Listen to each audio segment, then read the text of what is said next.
Halo Sobat DX. Selamat datang lagi di channel DX Movie. Kali ini, saya akan membagikan cuplikan film tentang balas dendam seorang adik laki-laki kepada seorang pria tua. Dan film ini berjudul Old Boy, atau dalam artian, orang tua. Oke, daripada penasaran, langsung saja kita masuk ke videonya. ようこそ、見てください。 Diawali dengan diperlihatkan seorang laki-laki dewasa, yang dimana kelakuannya sangat aneh. Dan dia sedang berada di dalam kantor polisi ya sobat. Karena sering sekali melakukan tindakan yang aneh, dan suka mengganggu orang lain, pria ini sempat ditahan di kantor polisi. Dan pria ini bernama, Oh Daesu.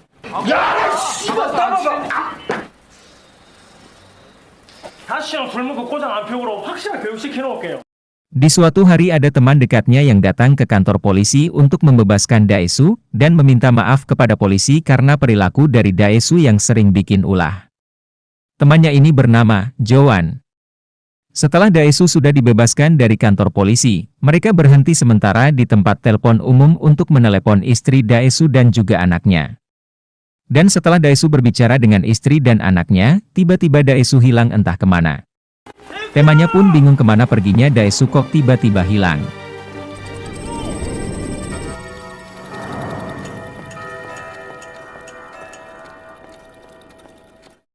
Di scene berikutnya, kita diperlihatkan sosok kepala yang berada di lubang pintu kecil, yang sedang marah-marah dan juga berteriak kepada seseorang yang ada di situ. Pria itu ternyata Oh Daesu, yang tiba-tiba hilang dan baru dibebaskan temanya dari kantor polisi kemarin. Dia ternyata diculik dan dikurung di sebuah gedung tempat penculikan. Daesu juga bingung kenapa dia diculik dan disekap di tempat itu. Dan di setiap hari-hari saat ada di tempat penyekapan itu, Daesu selalu melakukan hal-hal yang konyol yang bisa melukai diri Daesu sendiri. Daesu terus saja melakukan hal-hal yang aneh dan terus menghitung sampai berapa tahun dia disekap dan ditahan di tempat itu. Daesu juga sempat menonton televisi yang berisi berita tentang istri dan anaknya telah dibunuh, dan yang membunuh adalah Daesu. Padahal Daesu sudah diculik dan dikurung di sebuah gedung. Daesu pun sedih dan menghitung juga serta menulis jumlah tahun di tangannya menggunakan sayatan dari serpihan kaca. Dan sampai di suatu hari, tiba-tiba ada sosok wanita yang datang ke ruangan Daesu. Wanita itu adalah tukang hipnotis. Di saat Daesu sudah sadarkan diri, Daesu pun dihipnotis oleh wanita itu yang dimana Daesu sudah bebas dan dibuang di tempat yang jauh dari tempat penyekapannya. 지금 당신은 고개를 돌려서 찬란한 햇빛이 비추고. Daesu pun terbangun dan sudah memakai baju yang bagus. Dia bingung, di mana saat ini dia berada. Hingga akhirnya, dia bertemu dengan seseorang laki-laki yang sedang duduk dan membawa seekor anjing. Mereka berdua pun berkenalan dan mereka juga saling mengobrol. Ternyata Daesu dibebaskan dan dibuang di sebuah atap gedung. Akhirnya, setelah mereka berdua selesai ngobrol, Daesu pun pergi dari tempat itu dan ingin mencari siapa yang sudah menculik dan menahannya. Dan tiba-tiba pria yang ngobrol dengan Daesu tadi jatuh dari atap gedung.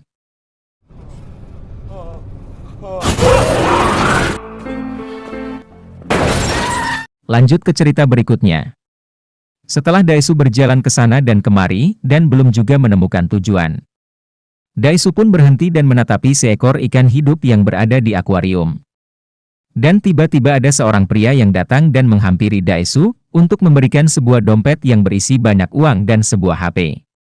Pria itu mengatakan satu hal kepada Daesu dan kemudian pergi. 경상남도에서는 그 새끼를 이게 무슨 냄새?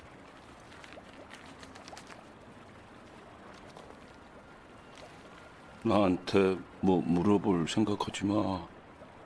나. Di scene berikutnya, Daesu berada di sebuah restoran dan ingin memesan makanan yang hidup untuk dimakannya hidup-hidup. Tiba-tiba HP yang dibawa oleh Daesu berbunyi, dan Daesu pun mengangkat telepon tersebut. Di mana yang menelepon Daesu adalah orang yang telah memberi dompet dan HP kepada Daesu kemarin. Daesu pun marah, dan bertanya siapa dia sebenarnya. Hingga, akhirnya teleponnya pun dimatikan dan Daesu pun memakan gurita kecil itu hidup-hidup.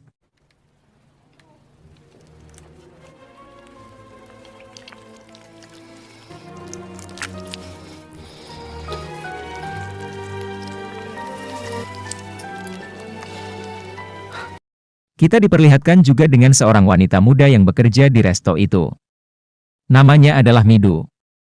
Dan saat Midu mengajak ngobrol Daesu dan mencoba memegang tangan Daesu, tiba-tiba Daesu pun pingsan.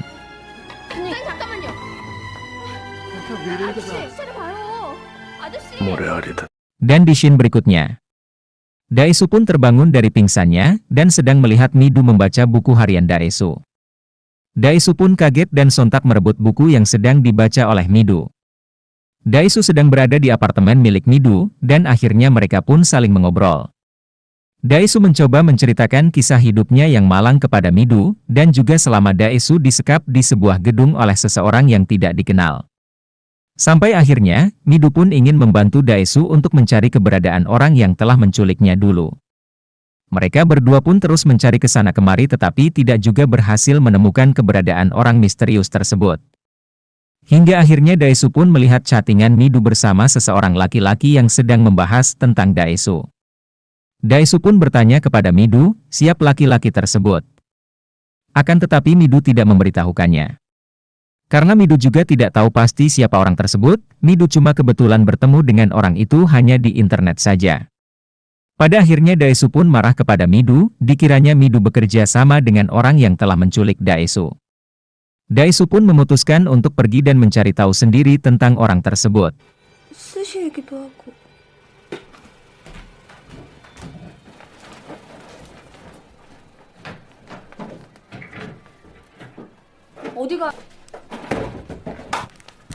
어디 가는데? Setelah Daesu pergi dan meninggalkan Midu dari apartemen tersebut, akhirnya Daesu berhasil menemukan tempat di mana Daesu pernah dikurung selama 15 tahun lamanya. Daesu pun masuk dan bertemu dengan seorang yang sedang duduk di sebuah kursi dan di tengah jalan. Akan tetapi, bukan dia orang yang dicari oleh Daesu, dia hanyalah penjaga dari semua kamar yang ada di tempat itu. Pada akhirnya Daesu berada di sebuah ruangan yang di mana ruangan tersebut adalah ruangan bos pemilik tempat itu. Daesu pun bertanya kepada bos pemilik tempat itu, siapa yang telah menculiknya dan membawanya ke setempat itu. Orang itu pun menjawab tidak tahu dan dia hanya diberikan sebuah suara rekaman saja yang menyuruhnya untuk menahan Daesu selama 15 tahun.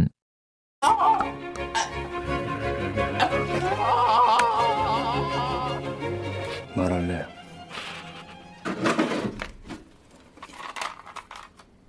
Setelah Daesu melampiaskan amarahnya dengan mencabut gigi yang ada pada orang itu, Daesu pun hendak pergi dari tempat itu. Tetapi saat Daesu hendak mau keluar, tiba-tiba Daesu dihadang dengan segerombolan orang dari anak buah bos pemilik tempat itu. Dan akhirnya pun terjadilah perkelahian di sana.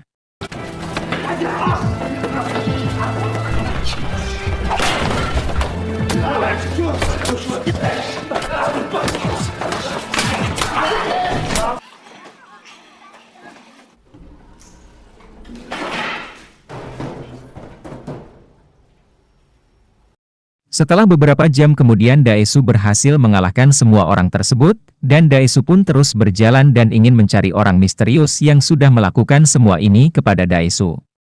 Di saat Daesu terus berjalan, tiba-tiba Daesu pun pingsan karena kehabisan darah akibat dari perkelahian tadi. Daesu pun ditolong oleh seorang pemuda dan mencarikannya taksi untuk mengantarkan Daesu kembali ke tempat apartemen milik Midu. Daesu pun tersadar dan mengucapkan terima kasih kepada pemuda tersebut. Pemuda itu pun tersenyum dan mengatakan sesuatu kepada Daesu. 그럼 잘 가라 오대수. 잘 가라 오대수. Dan ternyata dialah orang misterius yang sudah melakukan ini semua dan yang sedang dicari oleh Daesu. Di scene berikutnya, saat Daesu sudah tersadar dari pingsannya, dia sudah berada di tempat apartemen milik Midu. Dia pun bangun dan mencoba mendengarkan isi suara kaset yang sudah didapatkannya dari tempat penyekapan dia selama ini.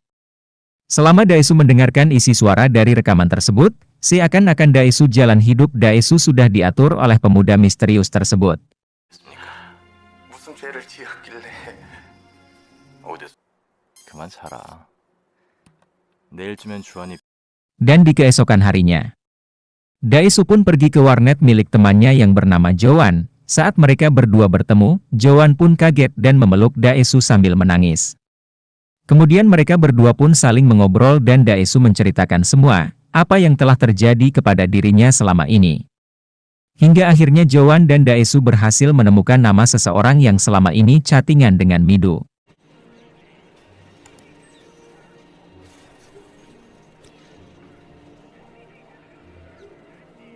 하지만 부디 Daesu pun pergi kembali ke apartemen Mido untuk mencari tahu tentang orang tersebut, dan kemudian Daesu mengikat Mido untuk menanyainya, akan tetapi Mido menjawab dengan jawaban yang sama yang dulu pernah ditanyakan Daesu kepadanya. Hingga akhirnya Daesu mencoba mencari tahu sendiri dan berhasil menemukan tempat di mana orang misterius itu berada selama ini. Ternyata, pemuda misterius itu berada di apartemen sebelah apartemen milik Mido. Daesu pun bergegas pergi ke tempat itu dan akhirnya Daesu pun bertemu dengan pemuda misterius itu.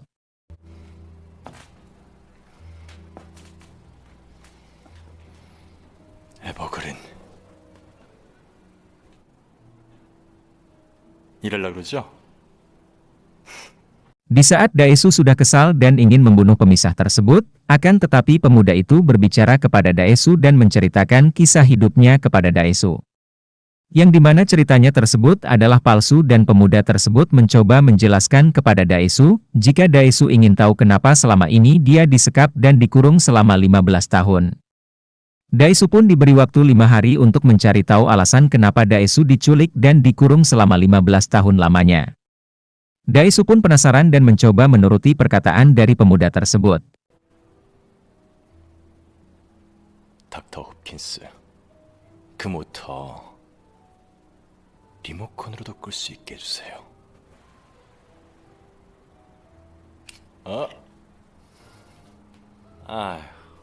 이거 어떡하나. 성질 같은 애 그동안 잘 지낸 셈이야. 심심하지도 않고 외롭지도 않고. 상처받은 자한테 복수심 만큼 잘. Saat Daesu kembali ke apartemen Mido, Daesu dikejutkan dengan segerombolan orang laki-laki yang berada di kamar Mido.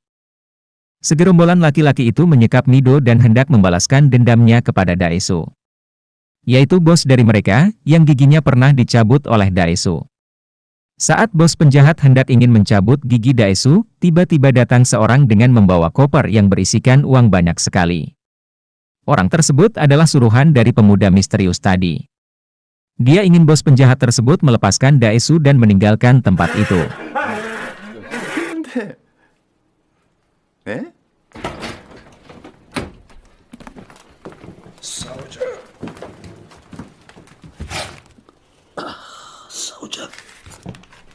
Di scene berikutnya, setelah Daesu dan Mido sudah bebas dari para penjahat kemarin, mereka pergi naik mobil dan ingin mencari tahu siapa sebenarnya pemuda misterius itu dan kenapa dia menahan Daesu.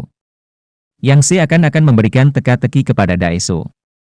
Setelah Daesu dan Mido pergi ke sana dan kemari, mereka pun sampai di sebuah hotel, dan akhirnya mereka berdua pun melakukan MM. Setelah mereka melakukan MM, mereka berdua pun akhirnya tertidur, dan tanpa disadari mereka berdua telah disadap oleh pemuda misterius tersebut. Hingga akhirnya, pemuda misterius itu pun datang ke hotel tempat Daesu dan Mido menginap, dan mengirimkan sebuah kotak yang dibungkus seperti kado.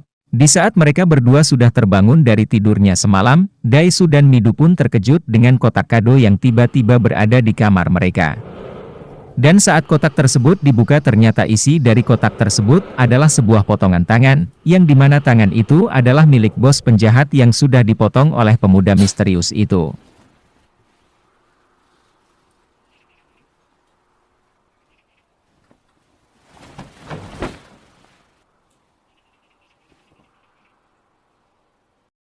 Itu adalah sebuah omongan Daesu kemarin saat para penjahat datang ke apartemen Mido. Daesu ingin memotong tangan dari bos penjahat tersebut, karena sebelumnya dia menyekap Mido, dan tangan dari bos penjahat tersebut telah memegang gunung milik Mido. Lanjut ke cerita, setelah disadari bahwa ternyata Daesu telah disadap oleh pemuda misterius itu. Daesu dan Mido pun segera pergi dan mencari tempat yang bisa melepaskan sebuah penyadap, yang telah dipasang pemuda misterius itu kepada Daesu. Hingga akhirnya, penyadap itu berhasil ditemukan. 에버그린 수목원가요. 복수한다고 막 미쳐서 다니는 꼴이 재밌어서 그런 거 아니었을까? 죽을 때까지 안 가르쳐주면서 죽을 때까지 골려 먹으려고. Di keesokan harinya, Daesu dan Midu datang ke warnet milik Joan dan meminta tolong kepada Joan untuk didetailkan lagi profil tentang siapa sebenarnya pemuda misterius tersebut. Hingga akhirnya Midu berhasil menemukan sesuatu, yang dimana dulunya pemuda misterius itu pernah satu sekolah dengan Daesu. Daesu dan Midu pun bergegas pergi ke sekolah tersebut dan mencari tahu identitas dari pemuda misterius tersebut. Dan saat Daesu dan Midu sampai di sekolah itu mereka menemukan sebuah kumpulan foto dari sekolah itu. Dan ada satu foto sosok perempuan, tapi wajahnya tidak diperlihatkan yaitu cuman badannya saja. Wanita itu bernama Soma. Daesu pun menelpon temannya Joan, dan bertanya siapa sosok gadis yang bernama Soma tersebut. Joan pun menjawab bahwa dia adalah seorang pelacur yang dimana omongan Joan didengar oleh pemuda misterius tersebut. Pemuda itu pun marah, dan membunuh Joan dengan serpihan kaset yang telah ia patahkan sebelumnya. 천실이 부장기라 이게. 공부도 역수 잘했어. 근데 결정적으로 고기글이 해봤다는 거야. 그러니까 잠깐만. 야, 근데 너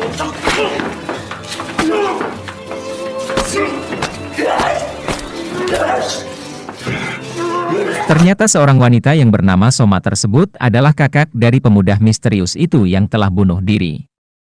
Dan nama dari pemuda misterius itu adalah Wojin. Wojin pun marah, dan bicara kepada Daesu bahwa kakaknya bukanlah seorang pelacur. Daesu pun juga marah-marah di telepon, lalu kemudian Wojin pun pergi dari tempat itu. 걸레가 아니었어요. 그거 정말 알아주셔야 돼요. 그러니까 노조아 씨는 당신 때문에 죽은 거예요. 오케이?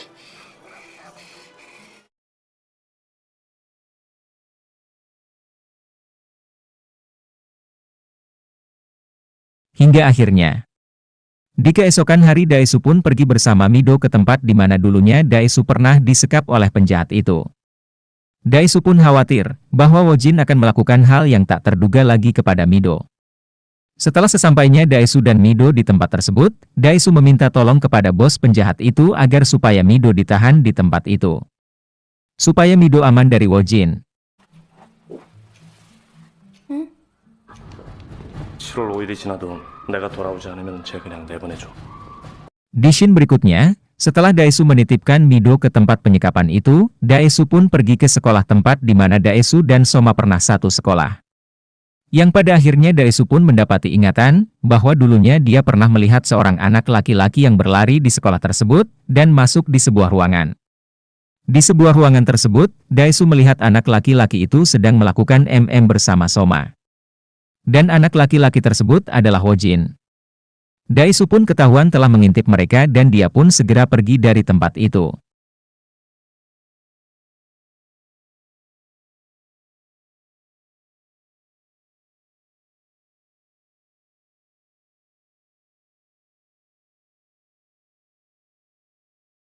Di suatu tempat, Daesu melihat masa kecil Daesu yang bercerita kepada Joan tentang apa yang telah dia lihat di sekolah kemarin. Akhirnya pun Daesu mendapatkan jawaban dari apa yang telah Wojin lakukan kepada Daesu selama 15 tahun lalu dan sampai sekarang. Hingga akhirnya, setelah Daesu mendapatkan jawaban dari semua teka-teki itu, Daesu pun kembali dan menceritakan kepada Mido.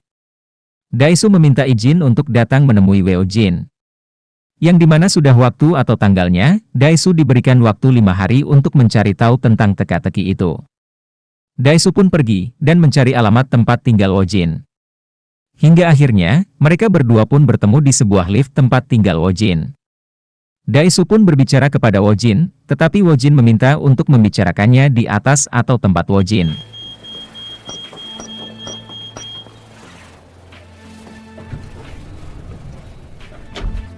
해주세요.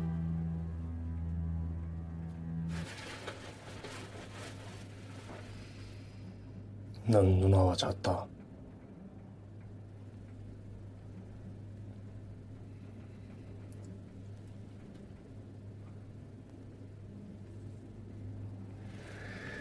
가서 얘기하시죠.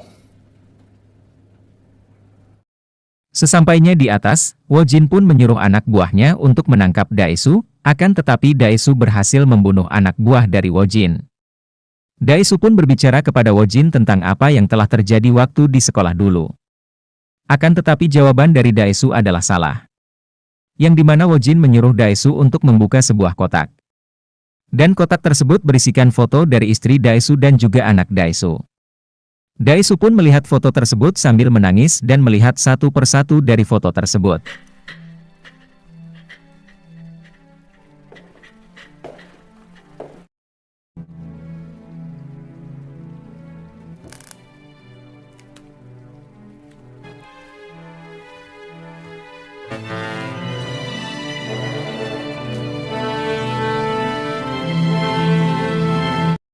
Dan isi foto terakhir dalam album itu adalah foto Mido. Yang ternyata Mido sebenarnya adalah anak dari Daesu. Yang telah dibesarkan oleh Wojin selama 15 tahun, saat Daesu diculik dan disekap. Ternyata Daesu selama ini telah mencintai dan juga pernah melakukan MM bersama anak kandungnya sendiri. Daesu pun kaget, nangis, serta marah dan ingin membunuh Wojin. Selama ini ternyata, Daesu dan juga Mido sudah dihipnotis oleh Wojin untuk saling mencintai. Dan pertemuan mereka bukanlah kebetulan, yang dimana sebenarnya telah diatur oleh Wojin. Daesu pun sangat marah kepada Wojin, dan ingin membunuh Wojin. Tetapi pelayan dari Wojin menghadang Daesu, Daesu pun terpental ke sana kemari, karena terkena pukulan dan tendangan dari pelayan Wojin. Pada akhirnya, telinga dari pelayan Wojin tersebut telah terkena tusukan dari gunting yang dibawa oleh Daesu. Yang akhirnya membuat pelayan Wojin itu tidak bisa mendengar suara apapun. Saat Wojin memerintahkan pelayannya untuk berhenti, akan tetapi pelayan Wojin itu tidak dengar, dan pada akhirnya pelayan itu ditembak oleh Wojin.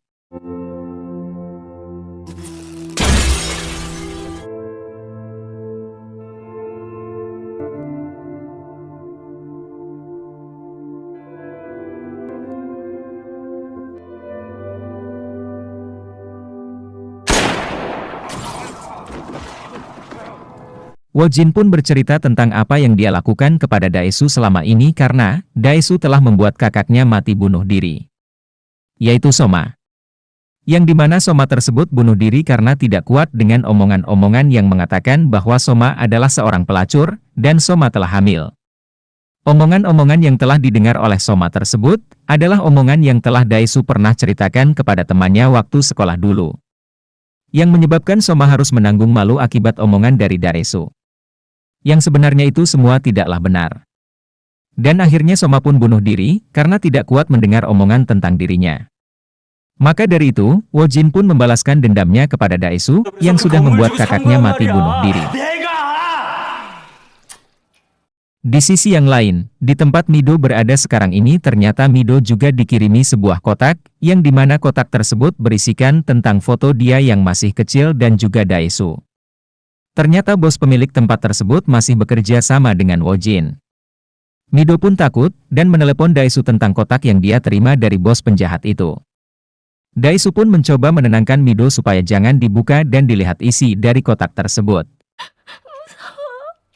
우리 미도 잘 참을 수 있지? 어? 옳지, 옳지, 착하다. 그래, 그래. 아저씨가 금방 또 전화할게. 응? Hingga akhirnya Daesu pun memohon kepada Wojin, agar tidak menceritakan yang sebenarnya kepada Mido. Dengan berbagai cara sampai Daesu berperilaku seperti anjing, yang membuat Wojin sampai ketawa. Daesu meminta dan memohon kepada Wojin, sampai akhirnya pun Daesu memotong lidahnya sendiri.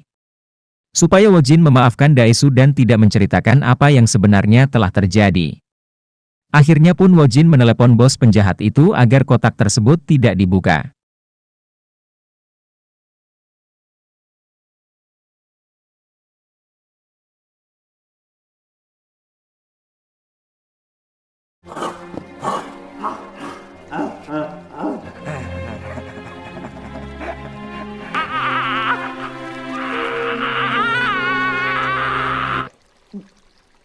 그냥 닫아두세요.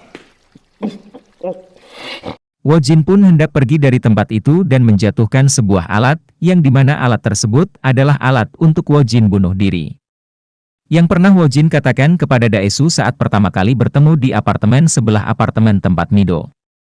Akan tetapi, saat Daesu mencoba menekannya dan bermaksud ingin membunuh Wojin, ternyata alat tersebut adalah remote rekaman.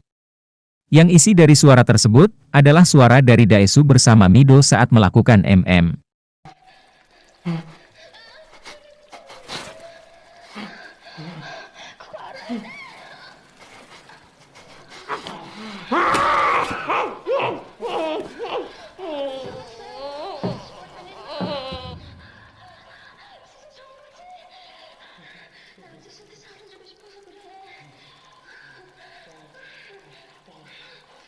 Daesu pun menangis mendengarnya, kemudian Wojin pun pergi turun dengan lift. Saat Wojin sudah berhasil membalaskan dendamnya kepada Daesu, Wojin pun mengakhiri hidupnya.